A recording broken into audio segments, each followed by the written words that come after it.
that I've helped and take back the good that I gave them, because I feel like I've experienced that to some extent of, you know, knowing people that I looked up to and then them having disappointed me and then being like, oh, fuck it, I guess I'm just going to be a nihilist degenerate now because, you know, if he was my example of a good man and that was fake, then I guess that's not real and I should just completely give up. I completely relate. Care if I throw in a side note real quick? No, go ahead. Yeah, I remember I led a few friends, I guess, to like the Baptist church or whatever whenever I was younger. And I didn't know this, but I was kind of serving as that archetype for them. But then whenever I kind of got into like atheism, hedonism, and stuff like that, I even had one tell me years later that it was me that delivered them to the church and also me that saw them out. And so, because of the example that I gave to them. And I thought like, well, you know, if it was me that brought them to the church, then I guess they weren't really there or a part of it. But I guess I was just devaluing the social aspect of it. But you know what Dylan said to me today? He said, you know, consciousness, he didn't say intactivist. It was like okay. inactivist or something like that.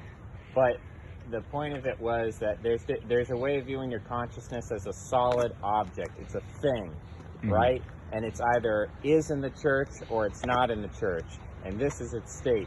And he said there's a Heideggerian view, which is kind of slips into a Deleuzian postmodernist. That's where it comes from, Heidegger anyway.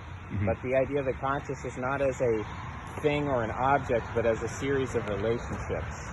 And so, you know, it's like, you know, what is love? Love is not an object in isolation. That's how a lot of these people conceive of the consciousness. Oh, it's the brain, it's the chemicals in the brain. He said, no, it is not a thing, it is not an object, it is a verb, it is to do, it is your relationships, it's the connecting bond between the internal and the external world. There is no consciousness without the external world. The solipsism is incoherent, it doesn't make sense. There has to be this duality. And it's the connection between the internal and the external. That's where the consciousness arises. Not purely, the consciousness is not defined by the internal itself. That's not consciousness. It is the interaction that is the consciousness itself.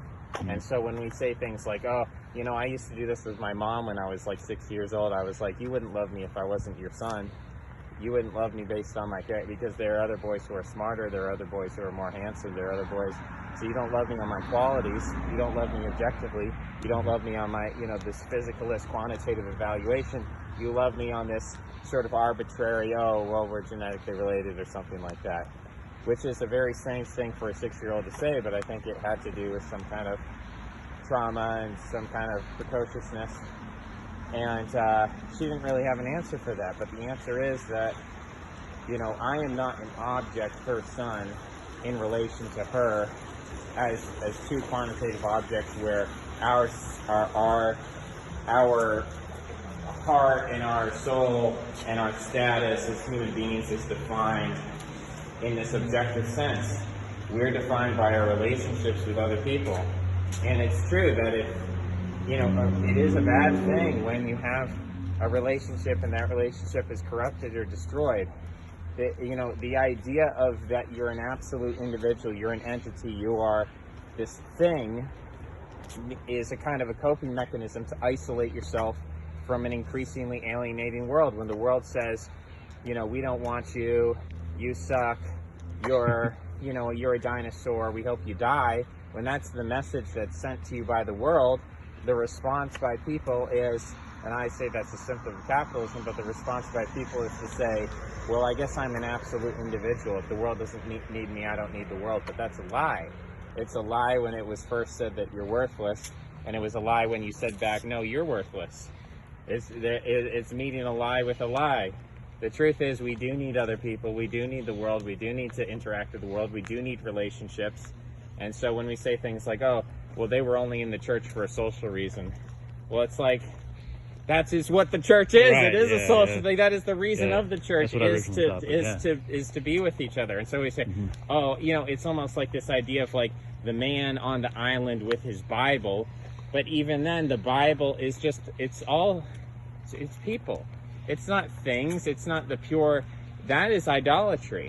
When you worship a thing in itself completely devoid of sociality, that is idolatry. When you fetishize some kind of addiction or some kind of